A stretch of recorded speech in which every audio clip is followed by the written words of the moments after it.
Halo Mam, selamat siang. Saya Dila. Hari ini, kita lagi ada di Fashion Dewarly nih. Kita sedang bertemu dengan Ibu Airin, yaitu founder dari Dewarly Fashion. Nah, jika Moms pengen tahu nih jenis-jenis berlian dan kisaran-kisaran harga berapa sih untuk Moms yang pengen beli, terutama. Nah, simak nih, harus banget disimak karena ini bermanfaat banget infonya. Jadi kalau kualitas diamond ini kita lihat dari chart ini ya.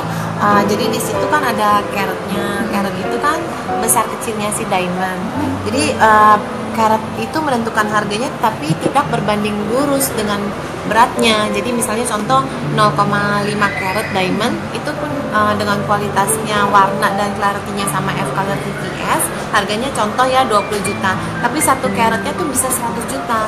Jadi besar kecil diamond itu tidak berbanding lurus dengan si berat diamondnya gitu loh. Harganya ya maksudnya. Nah, terus yang kedua tuh kita menentukan harga si diamond itu dari clarity. Kalau clarity itu yang kita sebut bersih atau tidaknya si diamond tersebut gitu di dalam diamondnya, bukan di luar loh. Kalau di luar itu kotoran luar gimana kita bisa bersihkan. Tapi di dalam si diamond yang mungkin dulunya disebut zaman dahulu ya mungkin familiar dengan moms sebutnya ada tie lalepnya lah seperti itu contohnya. Nah, kalau kita dimulai dari FIF ini paling bersih diamondnya sampai VVS1 itu sangat bersih sih, masih tidak terlihat kasat mata. VS1 juga masih tidak terlihat kasat mata, kita harus menggunakan mikroskop untuk melihat clarity tersebut. Jadi faktor 4C inilah yang menentukan harga sebuah perhiasan sebuah berlian. Gitu. Kalau perhiasan berlian itu banyak modelnya, kadang-kadang kita sesuai selera juga ya Mam. Jadi ada yang model seperti ini. Kalau yang ini nih kita agak modelnya lebih ke party looks.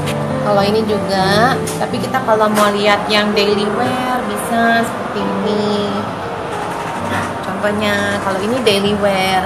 Jadi kita modify dari model soliter, kita modif menjadi kelopak bunga. Jadi terus ada two tone. Sekarang kita bermain di two tones color dari emasnya ke rose gold dan white gold. Sekarang trennya masih two tones diamond. Dari sini kita desainnya juga boleh dilihat. Tuh ada diamondnya juga nih. Iya. Wah, cantik ya. Nah, semua diamond kalau saya boleh suggest juga kalau mau membeli perhiasan berliannya, terutama carilah tempat yang pasti seperti fashion jewelry yang kita memberikan suatu sertifikat garansi jaminan di mana kita memberikan spesifikasi diamondnya jelas, kualitasnya jelas, dan memberikan garansi juga gitu. Jadi Mams kalau beli perhiasan berlian terutama kan harganya juga tidak murah. Jadi carilah tempat yang memang tepat untuk membeli perhiasan tersebut. Jadi kita sebenarnya kalau dari looks biasanya kalau sudah terpasang menjadi perhiasan begini tidak terlalu terlihat. Cuman kita ada satu alat namanya tester diamond, dimana alat ini tuh bisa mendeteksi kadar kekerasan berlian. Jadi berlian itu kan sifatnya keras. Jadi dia kekerasannya angkanya 10. Jadi alat ini mendeteksi kekerasan diamond tersebut. Jadi kalau kita setiap kali kita berjualan menjual diamond, kita selalu dites diamond tersebut dengan alat. Nah kalau bunyi berarti asli diamond.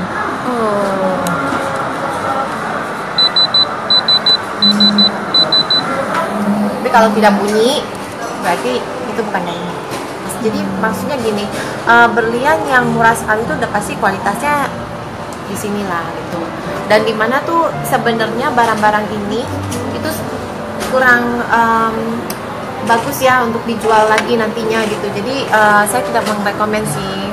Jadi sinarnya juga tidak bermain gitu loh. Terus clarity-nya juga bikin berliannya kelihatan kusam. Jadi untuk apa? Mendingan kalau memang mau beli, kita beli yang bagus. Jadi pada saat nanti kita mau jual atau kita mau memberikan ke anak kita atau ke anak cucu gitu, jadi itu ada nilainya.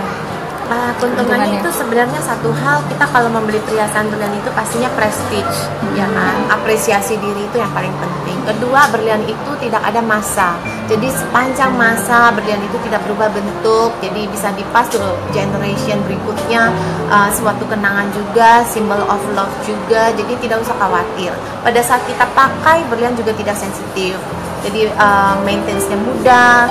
Kalau misalnya kita pakai sehari-hari, misalnya terbentur nih, atau kita aktivitas yang rutin seperti memasak atau apa gitu, itu tidak mempengaruhi berliannya untuk menjadi rusak. Jadi maintenance-nya sangat mudah sekali. Cukup direndam dengan air hangat, dengan sunlight, terus kita sikat dengan sikat gigi halus supaya membersihkan kerak-kerak kotoran saja. Udah gitu saja. Sama dikeringin dengan hair dryer. Tidak merubah apapun dari si berliannya itu? Tidak merubah, karena berlian itu tidak sensitif. Berbeda dengan mutiara. Kalau mutiara itu kena body lotion atau parfum, dia bisa merusak si mutiaranya. Tapi kalau berlian itu tidak. Untuk nilai jual balik, bagaimana supaya tidak terlalu rugi atau gimana? Kalau namanya beli perhiasan berlian, kalau mau untuk investasi jangka panjang, belilah yang sertifikat butiran, yang berliannya lebih kelihatan utuh 0,3 ke atas. Tapi kalau misalnya untuk sehari-hari pakai, yang model-model seperti ini juga bisa.